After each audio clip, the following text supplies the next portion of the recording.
Received both her BE Electrical and Electronics Engineering and ME Power System Engineering degrees from Tyagarajar College of Engineering, Madurai in 1995 and 1997 respectively. Then she received her PhD in Electrical Engineering from Anna University, Chennai in 2009. She received postdoctoral fellowship from University of Malaya, Kuala Lumpur in 2013 and was associated with University of Malaya during 2013 and 2014. She has more than 23 years of teaching experience at UG and PG level with more than 15 years of research experience.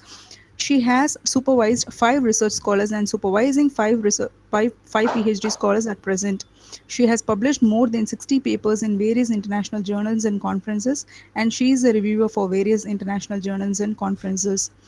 She has completed few government funded projects and has published one patent recently. Currently, she is a professor at School of Electrical Engineering in VIT Chennai, India. Her research interest includes application of power electronics in power systems, renewable energy resources integration into grid, and power quality issues. And I am proud to say that I am one of her research student doing her PhD during doing PhD under her guidance. With this brief introduction, now I welcome Dr. L. Premalata ma'am to give a technical talk on smart grid and e-mobility, state of the art and future trends. Once again, I welcome you, ma'am. Over to, Thanks, over to you, Fasila. ma'am. Thanks, Fasila. I feel happy in connecting with you all again through this session. Uh, in this session, I'll be giving you a bird's eye view on the need of shifting towards renewable energy dominant electric system, the challenges and benefits associated with it. So now let me start the presentation. Are you all able to see my PPT? Yes, And ma'am. am I audible? Okay, fine. Okay. Yes, ma'am.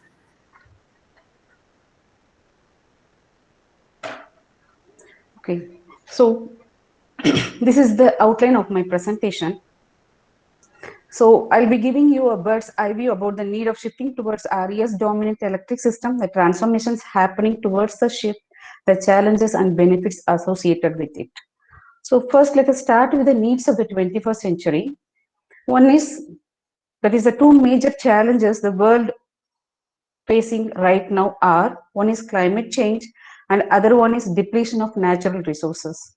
Climate change is mainly because of burning of fossil fuels and deforestation, we all know. Some of its noticeable effects are rise in average temperature in many regions, sea level rise, changes in precipitation amounts and seasonal patterns, extreme weather conditions and all. And because of this, global temperature rise is approaching 1.5 degrees centigrade. And if no measures are taken to mitigate it, it may exceed 2 degrees centigrade target, which will have a severe impact on planet and human life. The other one, if you see it, is fossil fuel reserve depletion. Because of growing population size, there is growing demand for energy. With the increase in global energy consumption, we are rapidly depleting our natural resources. And in few decades, these fuels will run out. Statistics say that oil will end by 2050, gas by 2070, and coal by 2090. Therefore, mitigating the climate change and switching to alternate sources for power generation have become the top priorities of the energy sector in this 21st century. Hence, the transition to a cleaner and more energy efficient system has become a key for shaping a bright future. We, the humans, always have two types of needs, right? One is basic needs, and another one is the need to improve the standard of our living. So still, till now, we are fossil fuel dominant only, and hence all our basic needs are mostly met by fossil fuels only. Because of least penetration of renewable energy sources in the grid. Whereas, if we are able to meet our basic needs with the help of renewable energy sources in the coming years, then definitely, as given in the chart, okay, you can refer the chart. So if our basic need is going to be met by these green energy sources, definitely our planet will become more greener and safer. Next, since our society, as I told, it is still fossil fuel dependent, for the questions that arise on how to meet the increasing power demand in a sustainable way, solutions in the form of technology revolutions have started shaping the early 21st century. Like the first solution is shifting towards a carbon-free global energy system, and second one is evolution of the Internet of Things. So if you see this slide, okay, this gives penetration of renewable energy sources, that is contribution of RES in 2018 and the expected scenario in 2040. And it is found that in 2018, the contribution of RES is 26% only, whereas it is expected to get doubled in 2040, surpassing coal by 2025 itself. So as per now, we may think how it is possible to have that much of penetration in near future when there are so many limitations that remain with renewable energy sources still. So for example, renewable energy sources, first thing is their limitation, main limitation is their intermittency nature. And this intermittency nature, it results in what very much deviations in the power system in terms of generation as well as in demand side, and hence it is necessary to this has become a great concern for us. And second one, if you see, the efficiency of solar and wind power plants are still less, okay, but it was previously less, it was between 5 to 15 percentage, whereas now it is getting increased up to 20 percentage. And in near future, for example, in solar, the cell efficiency may increase up to 30%. So the efficiency problem, then the intermittency problem, if you see, it will be taken care of by the advancement in technology, right? Like smart demand response management, where the demand will be controlled based on the generation capacity, and hence that intermittency problem can also be taken care of by the current technology. So the intermittency problem can be solved. Next, regarding the efficiency of operation of both solar and wind power plants are improving. And third one, if you see, fuel cost of both wind as well as solar power plant, if you see, as per 2017 report, solar energy is 2.44 per unit and wind energy is rupees 2.64 per unit, compared to coal-based power, which costed around rupees 3.2 per unit. And a joint study by Terry and CPI estimate that by 2030 in India, solar electricity can be as cheap as 2.3 rupees per kilowatt hour and rupees 2.26 for wind per kilowatt hour. Also, it is reported that the energy storage cost could fall from rupees 29 to rupees 11.9 per kilowatt hour by 2020, and this decline in the fuel cost as well as the energy storage cost will definitely facilitate high penetration of RES in the grid in the near future. Okay, so next, if we go for the second revolution, that is, first revolution is the shift towards global free, carbon-free global energy system, and second one is about the evolution of Internet of Things. This slide is already explained by Selvan sir, and I'm just going to give a recap again. So this is the past grid where we have where there is no that is where there is only power flow. That is, the power flow is one directional, and the power it is generated in the generating station and it is given to the consumers through the long transmission lines. And if you see, there is no information flow between the customer and generating part, which means that the customer has no part in the generation side, right? There is no information flow. The information flow was between the generating side and the substation, between the control center, management center. Next, slowly, because of the limitation of the fossil fuels and because of the increasing power demand, renewable energy sources have started penetrating the grid, and because of that, the control has also extended to the distribution side also.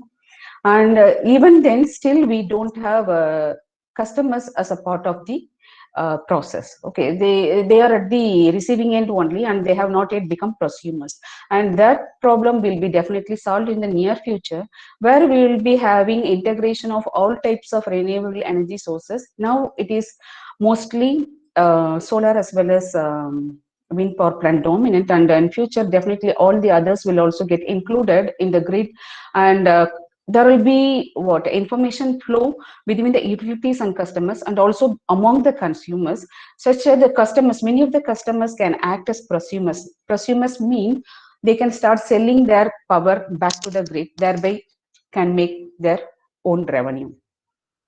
So here I have given you the comparison between the traditional power grid and how it will be the 21st century power grid. So if you see the future power grid, the infrastructure is going to be completely digital.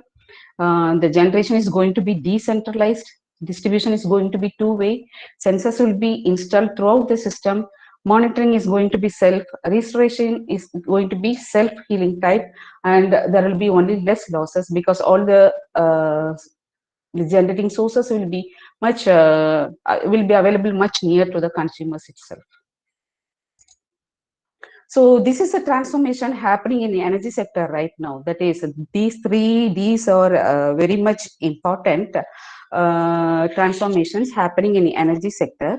So first, if you see about decarbonization, an important step towards transformation of energy and system is decarbonizing the energy sector. The best practices to achieve the zero carbon energy are optimize, electrify, and decarbonize. What is mean by optimize means reducing the use of energy through improved efficiency by adoption of innovative technologies and practices. For example, we can say LED lighting, then upgrading or replacing of outdated equipment with latest smarter equipments. Next, if you see about electrify, it means shifting energy demand away from combustion of fossil fuel to electricity. That is, example, we can say electric vehicles. Then even we can electrify buildings. That is, a heating and cooling of buildings can be done with the help of electricity instead of going for fossil fuels. Third one, if you see decarbonize, shifting entirely to zero carbon technologies to generate electricity. So if we see the techniques that are available to get zero carbon of decarbonization of energy, that is zero carbonization of energy, is first one, deploying carbon capture, storage, and utilization technologies.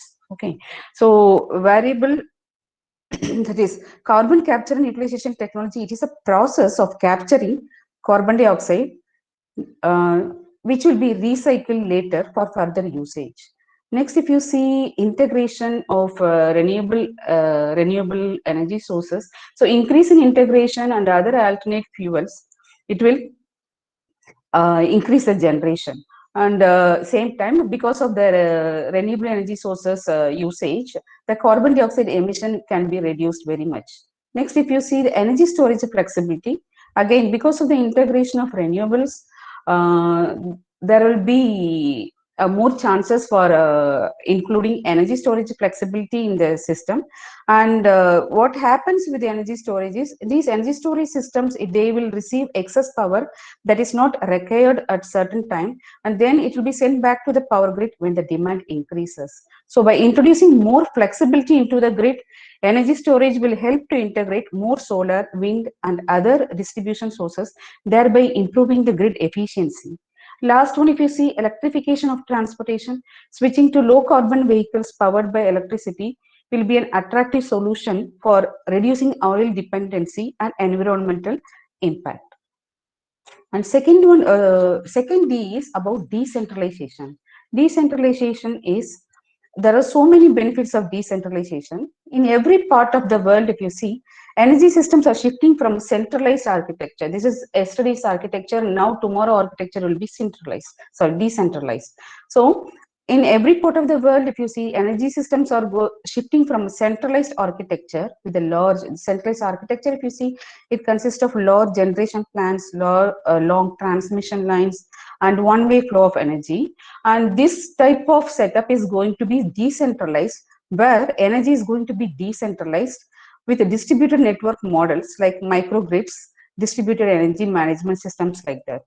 And if you see about the benefits of decentralization, so these are all the benefits. That is, first, if you see power from multiple localized networks, which means deploying local solar plants, small wind farms, battery storage will drive the competition up and it will lower down the prices too. Next, if you see about flexible and resilient means what returning back from any severe issues at a faster rate. That is returning back quickly from any damage is said to be resiliency. So by doing that decentralization, the grid is becoming flexible and resilient. Next, if you see, because of the integration of more renewable energy sources, less carbon dioxide, as we have seen earlier. Next, fourth, if you see prosumers, that is, consumers can sell power back to the grid. Next, if you see dealing with changing energy demand, yeah. So with the decentralization, we can add more renewable energy sources to meet the energy demand, changing energy demand. And final one, if you see, it is close to consumer sites, and hence the transmission losses will also be very less. Third D is about digitalization. A big transition in energy system is not possible without digitalization. Whether it is to integrate decentralized renewable energy sources or to complement the increasing variability in the system, or to enable people to become active participants in the energy system with their own resources, digitalization is very much essential, and that digitalization can be achieved with IoT. So if this picture gives how all the plants are connected with the help of IoT.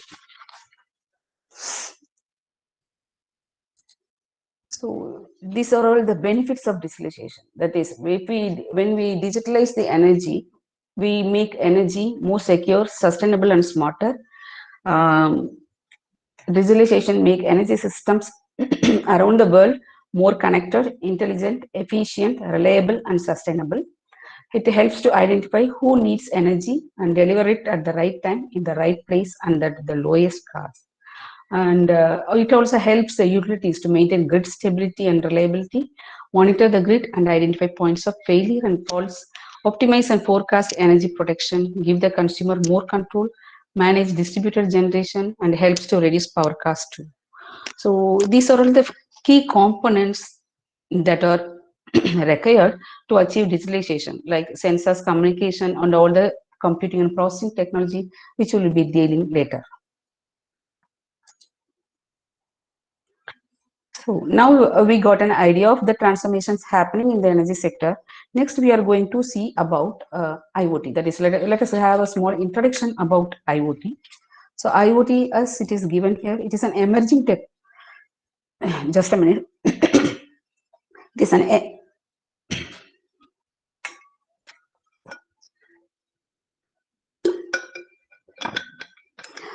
IoT is an emerging technology that uses the internet, and it aims to provide connectivity between physical devices or things. So these are the three main characteristics of IoT. Comprehensive sense means IoT uses sensors to collect information from any objects, anytime and anywhere. Next, reliable transmission in the sense accurate and real-time data transmission through communication networks and the internet. And third one, intelligent processing means using techniques like cloud computing to analyze huge amount of data to control objects.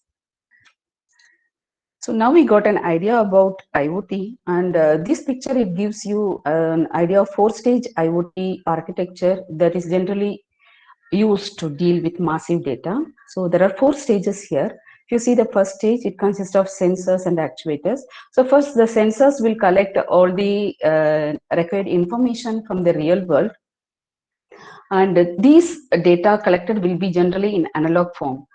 This analog data, it will be collected by data acquisition system, where the data will be aggregated and it will be converted into digital form. Next, the internet gateway receives the aggregated and digitized data. Okay, it receives the aggregated and digitized data, and it routes it over Wi-Fi, wired LANs, or the internet to the stage 3 system for further processing. So now the data is ready for processing, and it can be sent to the stage 4 also. But in stage 3, we have edge computing, which helps to process the data that need immediate attention. And any data that does not need immediate attention, but that needs in-depth processing, it can be sent to stage 4. So edge computing will take care of the data that needs immediate attention, that that has to be the problem that has to be solved immediately. It will be taken care at stage 3. And here artificial intelligence, machine learning and all the techniques will be implemented in order to detect any anomaly present in the data and to correct it. Right. Next, the stage 4, as I told, the data that need in-depth processing will be sent to this stage 4, where it will be analyzed, it will be processed, and it will be stored for the later use. Now, after doing all the analysis and processing, all the data will be sent back to the real world with the help of these actuators. Actuators will receive information from stage 4 and it will be given back to the real world. And the purpose of this control flow, that is feedback, is the real world can have a control over the complete architecture. That is what processing and how everything is going on will be taken care of by the real world. Okay, so this is about the 4-stage IoT architecture. Next, this one is gives you now with a basic idea about the IoT. We can see how will be the bidirectional power flow and information flow in smart grid architecture. So totally there are 4 subsystems. Okay, like generation, transmission, distribution and consumption, and we are having 3 networks like WAN, NAN and HAN. So bidirectional power flow means, previously I told, the traditional grid, in traditional grid we have only one direction of power flow, that is from the generation to the consumer part, which means the consumer cannot generate any power on his or her own. The power is one direction only. Whereas in case of smart grid, you can see the consumption side, that is the consumers, they can also take part in generating and supplying power back. And if you see this is information flow. It is made up of 3 types of networks. So HAN is the first layer. In this first layer, if you see, all the appliances will be connected to the HAN network through smart meters. So the smart meters will collect information from all the appliances that are connected to residential areas, industrial areas, and as well as commercial areas. And all those data collected by the smart meter will be it will be sent to NAN through the gateway. So this NAN, it will transmit the data to WAN, and from where it will be forward to the utility control center. And any decision that is taken in the utility control center, for example, we can take a price, that is tariff for the power consumed, that decision, any decision related with that, for example, it will be sent from the utility control center through the WAN as well as NAN towards HAN, so that the consumers can be able to understand what is the tariff structure, how is the power consumption. So all types of information the consumer will also be able to understand with this information flow in the system. So in smart grid, we have both power flow as well as information flow in an extensive manner, as given in this picture. Next comes a 4-layered architecture. Now we understood about the bidirectional power flow and information power flow. Now let us see about 4-layered architecture of IoT aided smart grid systems. So in this case, we have 4 types of layers, like terminal layer, field layer, remote communication layer, and master station system layer. So this first one is a small terminal layer, which is comprised of IoT devices deployed in various smart grid functions, such as power generation, transmission, distribution, and utilization. The IoT devices include, if you see, remote terminal unit, information collection devices, smart meters, smart devices, and intelligent electronic devices. So this layer collects information from IoT devices and transmits the collected data to this next layer, which is field network layer. The field network layer, if you see, it can be either wireless or wired. Depending on the type of IoT devices, the appropriate communication network will be usually chosen. Next, third comes remote communication network layer. It can also be wired or wireless, and it is comprised of various communication networks to provide connectivity to the internet like 2G, 3G, LTE as wireless networks and optical networks as wired network. So this layer, it serves as a middleware between IoT devices and the master station system layer. Finally comes the master station system layer, which is a control and information system of smart grid. It controls and manages all the smart grid functions, and it can also be considered as an interface to the IoT aided smart grid applications.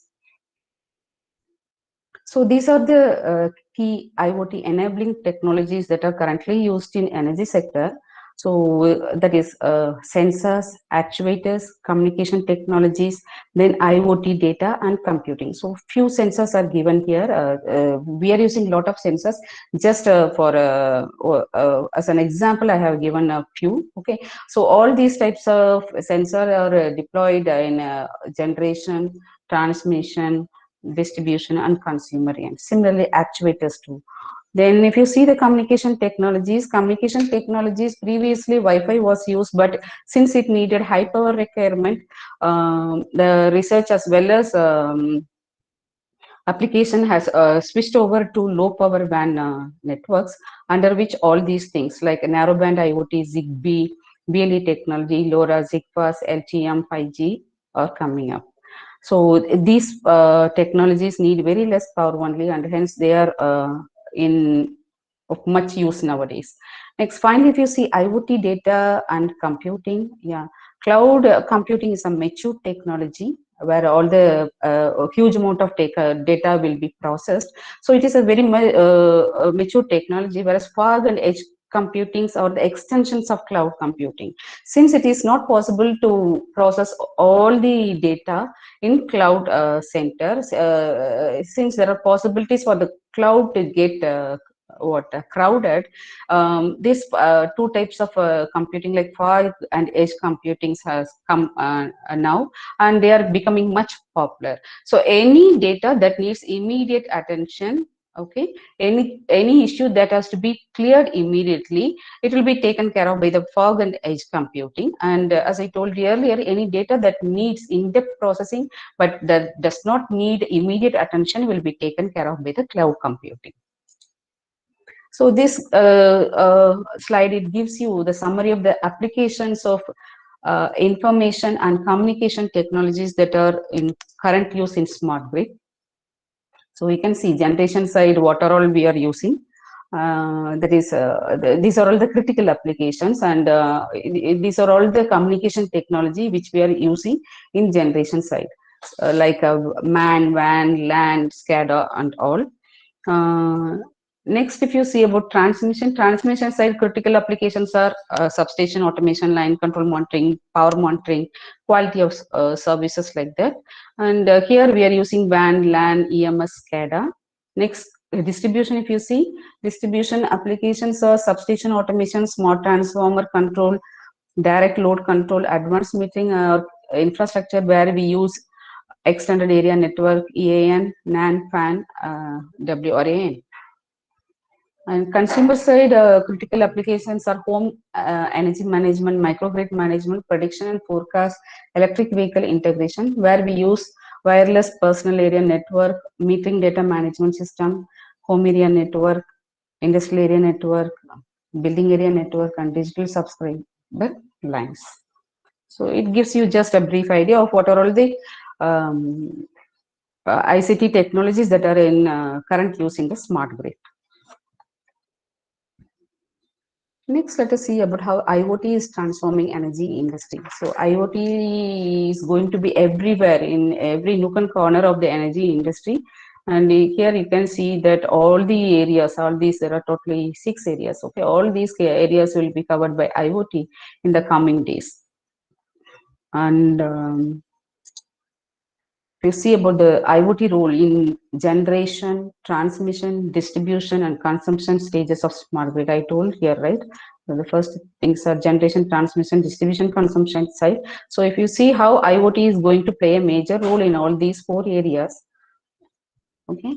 The challenges with the smart grid right now is the distribution is becoming more, which means that more the integration of electric mobility, micro generation systems, and energy storage, the grid becomes more distributed because of their geographical locations.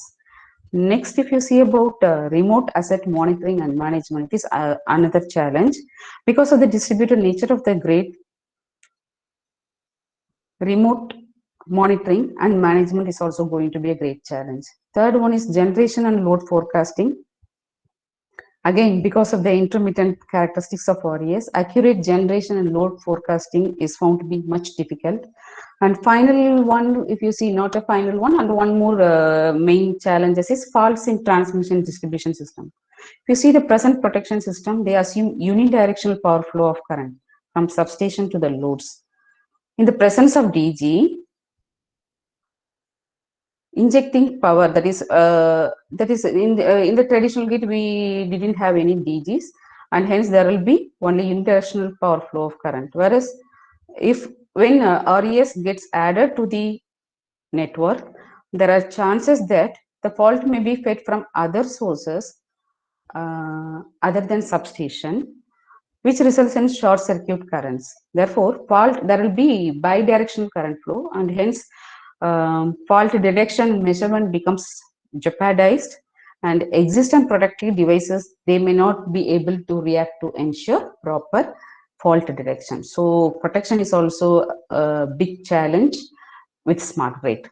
So if you see the IoT, that is the role which the IoT is going to play in all this area is generation side is going to monitor electricity generation of different kinds of power plants.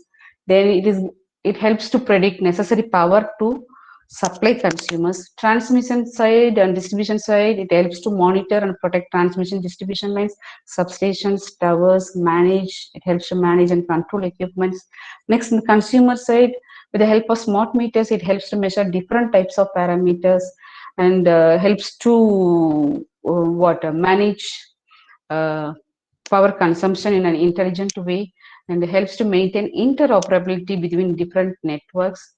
Then it helps much in charging and discharging of electric vehicles. So this is the IoT role, and how we can achieve this IoT role is by fixing IoT sensors in all these areas, in generation, transmission, distribution areas. So by fixing IoT sensors, what are all the advantages we can have is we can monitor and manage remotely. That is, what all challenges we faced here, okay, they can be solved with the help of IoT sensors as follows. That is, we can detect changes in electric supply and demand, and information can be provided to everyone involved in the grid. Next, to inform consumers with energy usage, helps to make decisions about voltage control, load switching, network configurations, helps to alert operators in case of any outages. Then it helps to manage congestion along transmission lines also. So yeah, so from the so far slides we have understood that a lot of things are happening in smart grid, and hence there will be lot amount of data available too. Okay, and if we can classify the huge amount of data collected in smart grid as measurement data, business data, and external data. Measurement data means the data that are all related with power system operation parameters that are measured through sensors and smart meters. Business data means the data related with marketing strategies, and external data means the weather condition related data. So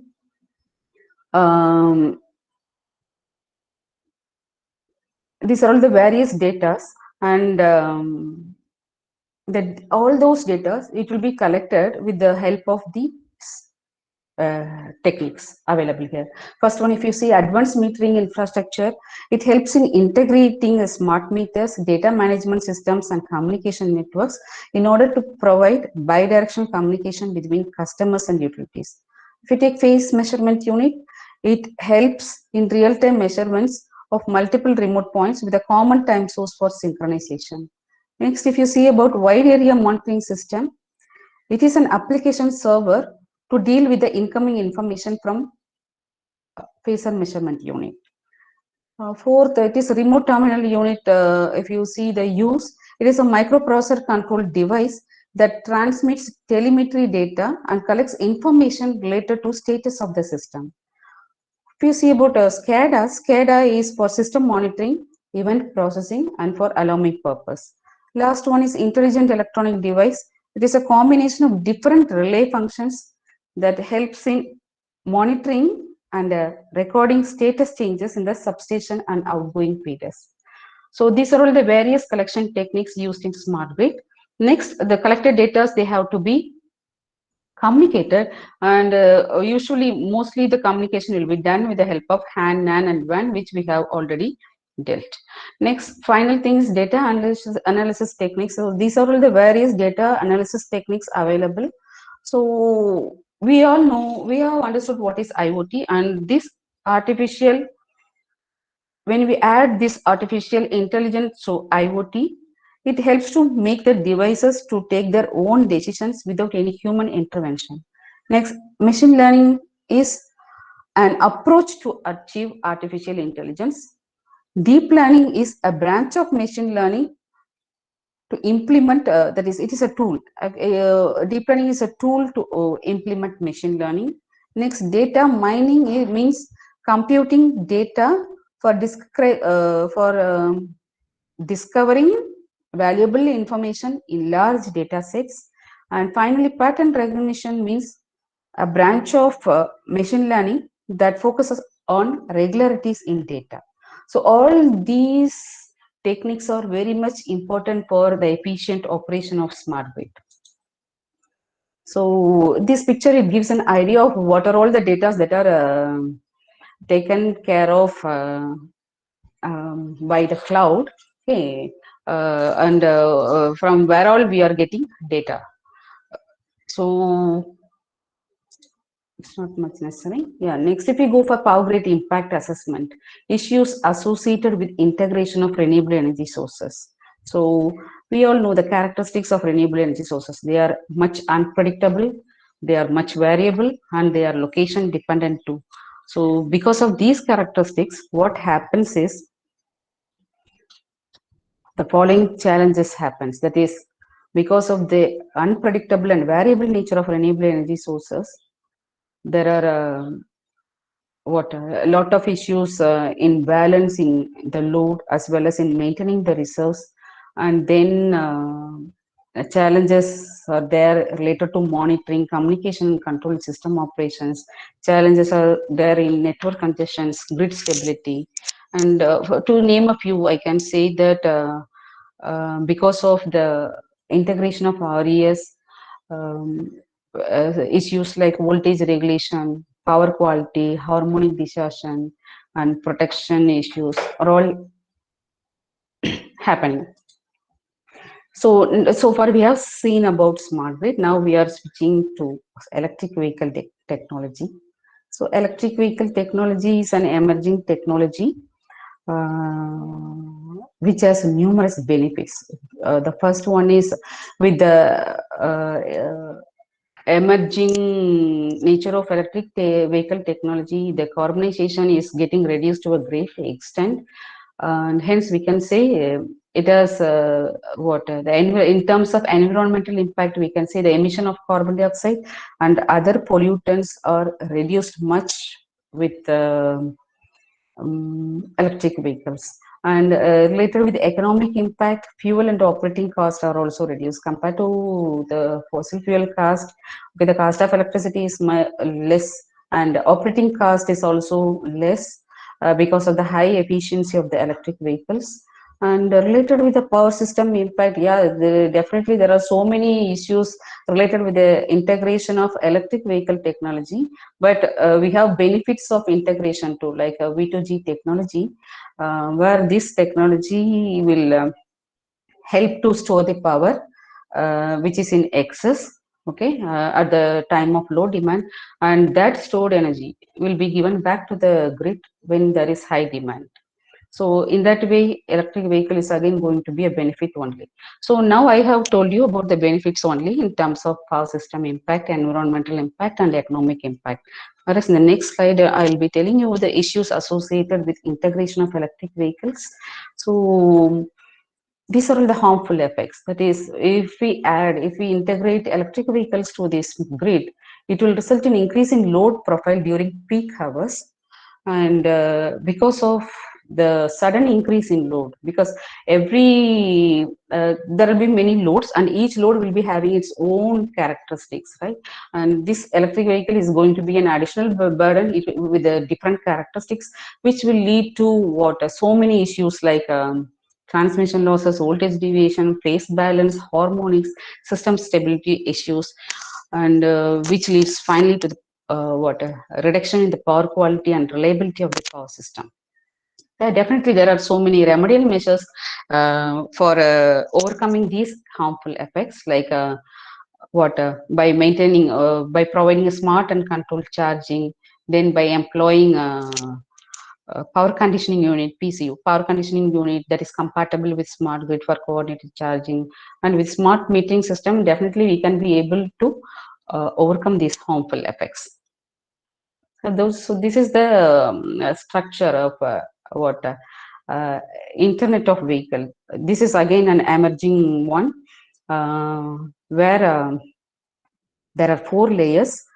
At data source layer, the data is collected from various sensors, for example, vehicle sensors and environmental sensors incorporated into roadside units. Communication layer is responsible for data transmission between different entities of the system. For example, say I can say between vehicles, passengers, drivers, pedestrians, cloud, like that. And next comes a fog layer. As I told you earlier, it handles the data that has to be processed faster. And finally comes a cloud layer. It provides resources to perform complex computations, helps to store enormous amount of data, and it is a place to make what system-wide decisions. Next, this side, if you see, application layer is there. It is responsible for providing safety and non-safety application through V2V, V2I, V2H, and V2D communications. And this side, if you see, security layer. Security layer is responsible for securing the data throughout the IoT architecture. So these are all the emerging topics which are going to rule electric vehicle technology in the near future. So I have shown you IOV in the previous, and now we are coming to IOE infrastructure. First, let us see what is IOE. IOE expansion is Internet of Energy or Energy Internet, EI. Okay, this is going to be the next revolutionary phase of smart grid.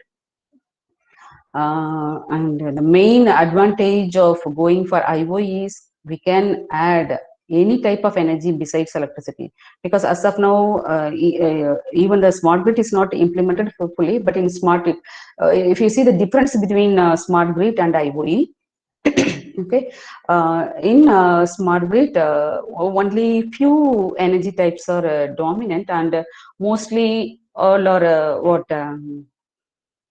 electric energy. Okay, whereas in case of IOE, that is next revolutionary phase of smart grid, if you see, apart from electric energy, so many other energies will also come into the picture, like chemical energy, electromagnetic energy, and all. So there will be a huge flexibility to add any type of energy in addition to electricity, and all these will be taken care of energy routers. In smart grid, if you see, there is only information flow, whereas in the future, Internet of Energy, with the help of energy routers, will be able to exchange information related with energy too. That is, we can exchange energy in addition to information. So IOE is going to be a huge hit, or it is going to be the near future for all of us. And the smart grid is in the transition stage now. From this smart grid, we are slowly moving towards IOE, and we are going to be what renewable energy dominant system with the help of this IOE in near future. So this is IOE communication structure, and here, yeah, communications will be shared from all these electric vehicles, energy sources, from the customers through these energy routers. So energy router plays a key role, and a lot of research activities are going on this energy router. right? So it is going to be a key role in transferring data from all these um, to this water cloud center. Next, now we have seen about IoE. IoE advantages or benefits we have seen, but the challenges with IoE, if we see, there will be already in smart grid we are having so much amount of data, and with the addition of so many number of water sources, renewable energy sources, then energy storage devices, electric vehicles, and all. Okay, the data is going to be massive, and it definitely is going to be very much difficult in handling, right? And then if we see, yeah, because of large amount of data, definitely this problem also comes next. Like safe transmission and processing of data is going to be a big issue. Next, integrating and processing of multiple grid devices, that is also going to be a great challenge. And the last one is experts with knowledge in IoE. It is really much less, and this is also going to be a challenge unless otherwise we educate our students, our future generations with IoE. So these are the current researches happening. I have taken from few papers, recent papers, right? The research that is happening in forecasting and load shedding. So here, this is the picture that gives you an idea of what work has been done by that particular author. In this case, you see the cloud computing software. It receives the data from customers, from the weather station, then all the informations that are related with the forecasting of daily grid load. After forecasting the load, uh, this software, it performs load shedding by suggesting the customers, customers or consumers to switch off some appliances or to schedule possible loads at off-peak hours. So by doing this, what happens is the power outage gets minimized when there is sudden changes in the load in the grid. So this is one of the researches happening. Next, transmission side, if you see, this is a work done by this author, and where we have this centralized cloud-based IoT solution to detect individual and multiple faults in power distribution system. So this cloud-based, it will keep a record of various parameters like time, per phase current, at the time of occurrence of faults. And we have here edge device. This edge device, it compares the current measured with the previous one, that is presently measured value with the previous one, and if there is any deviation, that deviation will be sent to the cloud. The stored information in the cloud database will be compared with this data, and finally what instruction will be given, or decision will be taken in the cloud for detection and localization of the fault.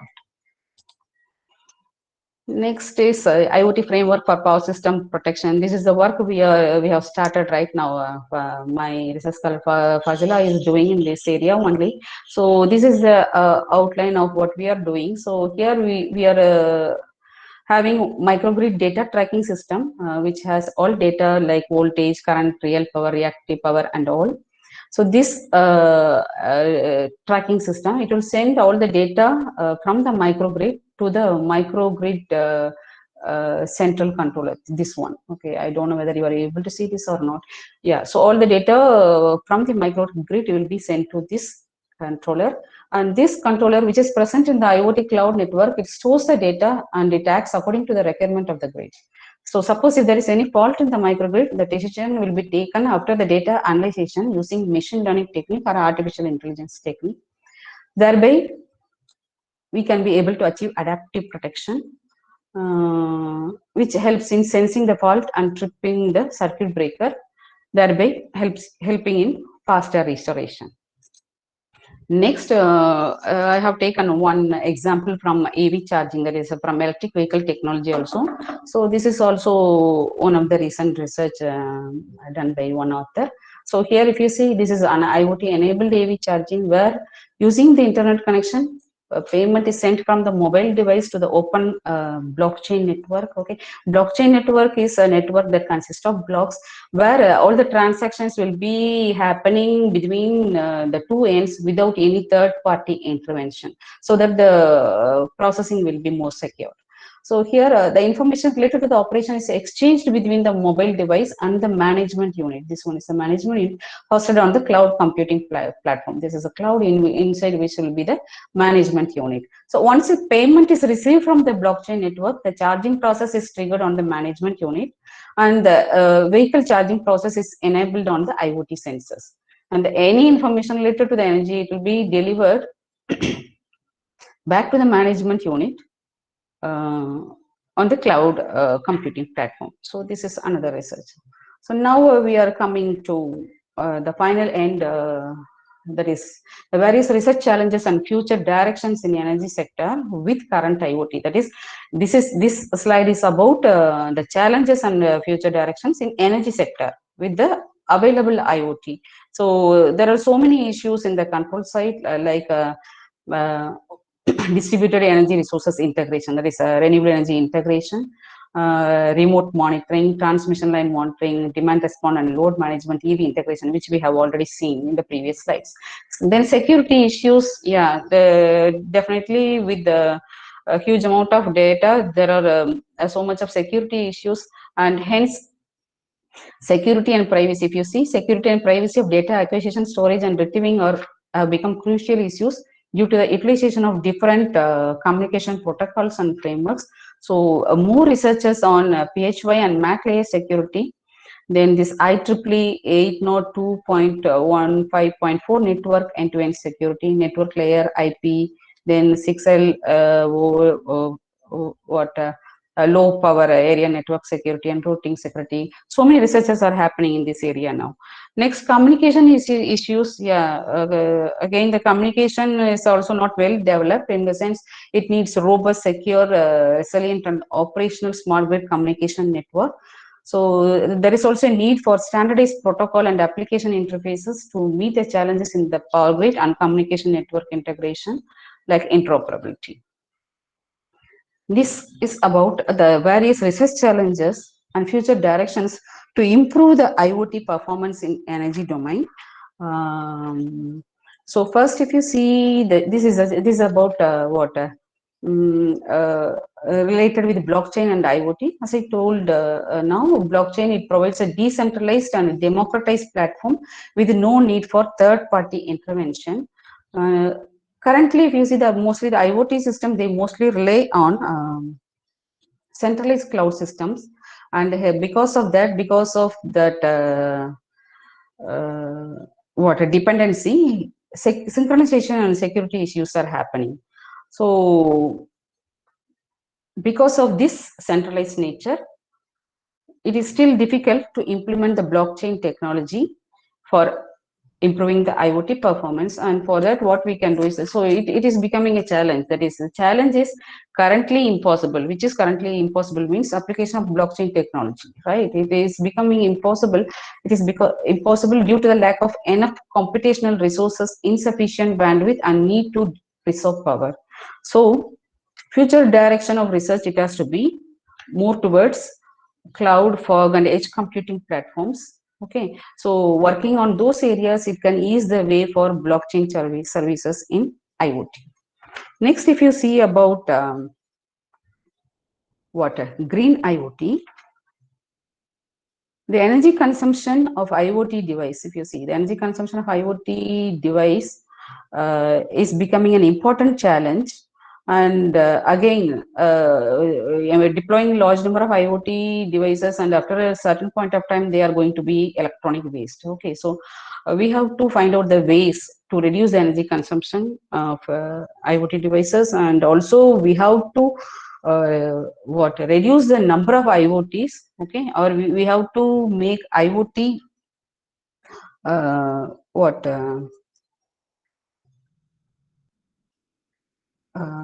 not to become electronic waste, but we can think it in terms of bio or organic related IoTs, so that it will not become a waste in the future.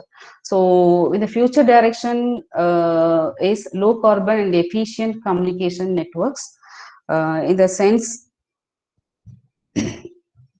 for example, I can say green M2M communication, which helps in adjusting power transmission to minimum level which helps to facilitate more efficient communication protocols using algorithmic and distributed computing techniques.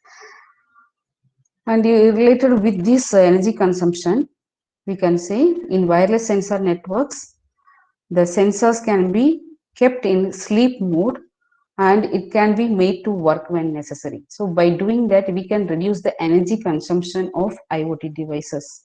In addition, radio optimization techniques like modulation optimization or cooperative communication can be applied to reduce the power consumption of the nodes. Right. Moreover, energy efficient routing techniques like cluster architectures or multipath routing will also provide efficient solutions in this.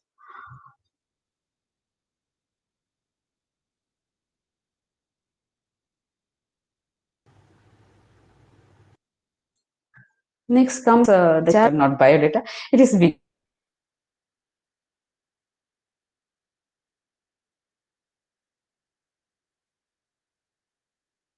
data. Okay, so challenges with big data, if you see, managing those data efficiently, it still remains a challenge. And how we can overcome these challenges by researching towards a dynamic energy management system so that we can have better power flow optimization, system monitoring, real-time operation, and production planning. Next one is this data. Another challenge with big data is it definitely will be having sensitive information. For example, of any organization or any grid related information of any country, and there are chances of manipulating such data which will affect the safe operation of the grid. And we need to work on adequate protection systems to ensure proper operation of the smart grid, safekeeping of data, and any attack that is aimed at the power system. So to have a smart protection system as well as dynamic energy management system, machine learning is an attractive solution which helps in solving many of the problems or challenges associated with big data. Next slide, it gives about the challenges with IoT devices. So here, challenges with the IoT devices. If you see IoT devices, they need to work in harsh environments, and hence the design of IoT devices, we have to give much importance to the design in terms of reliability and compatibility. Next, IoT devices, they operate on batteries. So we all know batteries have limited lifetime, and hence we need to look for some other alternate source of energy that can supply power to IoT devices. So we need to think about suitable energy harvesting techniques for charging or for operating IoT devices. Next, IoT devices have limited resources and capabilities in terms of processing power, storage, or bandwidth. So this can be overcome with the help of data fusion process. So we have to implement a proper data fusion process that helps to compress and aggregate the data so that we can have more efficient energy and bandwidth usage with the process. And finally, if you see about delay and packet loss, it is also one of the challenges. So future research direction, we can think about the ways of minimizing the delay, okay, and optimizing how to optimize a network design by finding optimum number of gateways and IoT devices.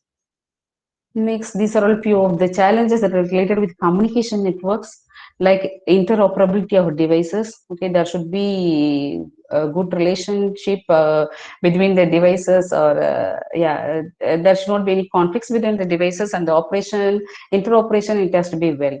Next, cyber physical security, resiliency, data management issues, data fusion, all these are some of the challenges with communication networks, and we can work towards widespread and reliable communication interface, standardized protocol and application interfaces, layer securities like PHY and MAC, improvements in WSN, then cross-layer operation, layer-based QoS researches.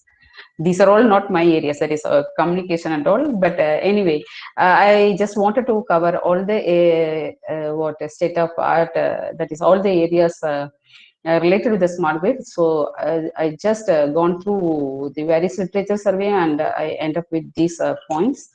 Okay, so communication people or computer people, definitely you'll be having more idea than me. I just, as I told at the start of the session, I'm just giving you a bird's eye view of what are all the things, what are all the challenges right now, and how we can uh, what move further to overcome those challenges. And finally, these are all the challenges with EV, electric vehicle. So higher cost of EV batteries. So still, EV is not an affordable one because of the higher cost of batteries, and hence we need to go for what advanced batteries. Mostly, we are using lithium-ion batteries, and it is found that lithium sulfur batteries are of less cost compared to lithium ion batteries, and we can go for a development of, this is just an example, advanced lithium sulfur batteries, and we can go for any other batteries that are of low cost and that has more efficiency. Next, lower performance of existing charging technologies. So next, if you see inefficient battery management systems, immature charging technologies for vehicle to grid deployment, insufficient infrastructure of power network, protection of harmful harmonics by chargers. Okay, that is, we are using what power electronic interfaces. Power electronic interfaces are much for a V2G technology, and definitely it will lead to harmful harmonics because power electronics, we all know, because of its switching nature, definitely it will introduce harmonics in the system. So that is one problem. And difficulty in practical implementation of V2G because of all these issues. So how we are going to focus further is, yes, I told we need to look for good batteries that are of lower cost, that last longer, that is long life. Okay, and we need to think about development of smart charging infrastructure, then improved designing procedures in sizing the battery subsystems. Okay, I told that the battery management system is inefficient, so we have to think about how we can size the battery subsystems. Then we can think about design development of advanced bidirectional chargers for V2G implementation. Then, yeah, as of now, the infrastructure of our network is not sufficient for incorporating everything. So we need to modernize the grid. Next, to reduce the harmful harmonics, we can think about efficient power electronic components for successful V2G implementation. And another this thing is solar power electric vehicle is already, it is there, but it is not what much implemented, because solar power electric vehicle, it needs zero cost.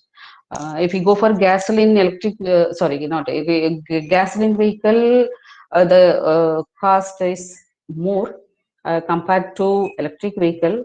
And similarly, solar powered electrical vehicle cost, when compared to the electric vehicle which is charged by the grid, definitely it is going to be of zero cost, and we need to think in this direction also. So this chart, it gives the benefits of digitalization in power plants and electricity networks, uh, which includes, okay, with the implementation of digitalization, there will be 5% reduction in operation maintenance cost of the power plant. There will be 5% increase in efficiency in the electricity output per unit of fuel. Then there will be 5% reduction in the total network losses, which leads to increase in efficiency.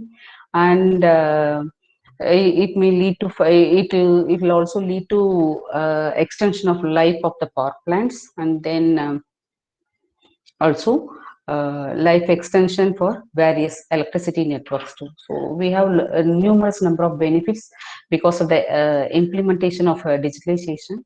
So now we have come to the conclusion.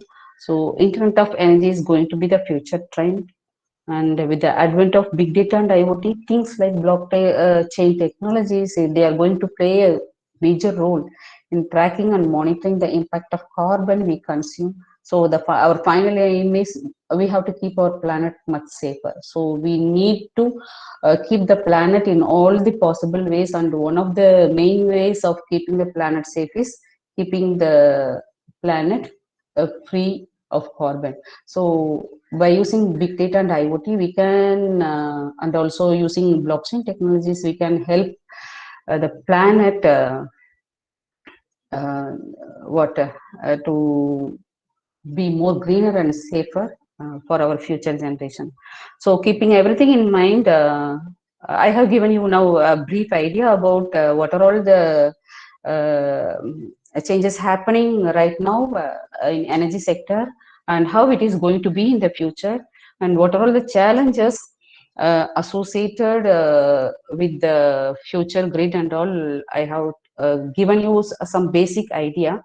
So the in-depth of each and every topic I discuss now, it will be taken care of by the speakers in the coming sessions. Okay, so you will be definitely having a very you'll be able to benefit a lot from each and every session, because all the sessions, if you see the sessions, the sessions are going, we are going to cover about RES integration. You can see the FDP schedule, from which you can see we are going to deal about renewable energy sources integration, power electronic interfaces, protection, forecasting approaches, energy storage systems, artificial intelligence, IoT and cloud for electric vehicles, then smart grid and EV initiatives in India. Everything is going to be discussed by several speakers, and I'm sure that you are all going to enjoy the following sessions with this little input. Thank you very much. Thank you, ma'am. Participants can unmute and raise questions, or else you can post questions in chat box too.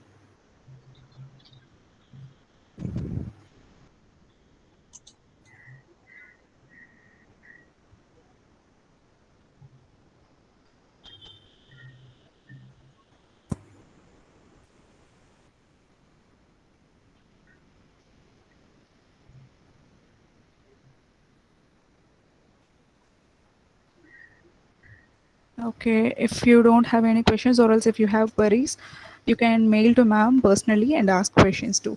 And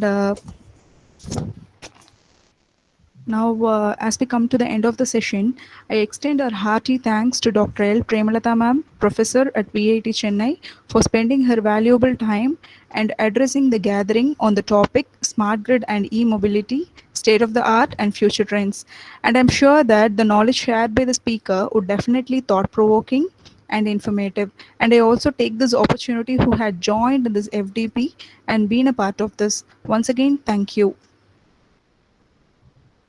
And the feedback link has been posted in the chat box. You can fill the feedback form and send to us. And also we will be meeting for the next session around 2 to 3:30 p.m. Now we will take some break.